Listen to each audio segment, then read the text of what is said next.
至於喺台北，兩隻大熊貓團團同埋圓圓喺情人節首次喺戶外展館同遊客見面，由黃永琪帶大家去睇下。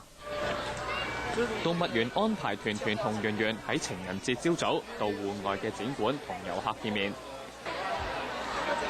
第一次出街就落微雨，但係似乎無損佢哋嘅興致，精力充沛咁四圍行。唔少遊客都去探團團同圓圓。動物園方面話，朝早嘅氣溫適合大熊貓喺戶外活動，不過冇咗室內展館嘅玻璃隔音，聽到遊客嘅呼叫聲，敏感嘅圓圓一度受驚。喺場內跑嚟跑去同玩水，負責人話呢啲係發情嘅跡象。跑得比較多的，那就是圓圓。圓圓其實相對敏感，而且最近在發情，這樣的跑來跑去，我們透過現場的觀察，會做適度的評估。雖然神女有心，但係雙王無夢。負責人話團團仲未到發情期，所以稍後會暫時將團團同圓圓分開。圓圓主要會留喺室內展館觀察。亞洲電視記者黃永琪報道。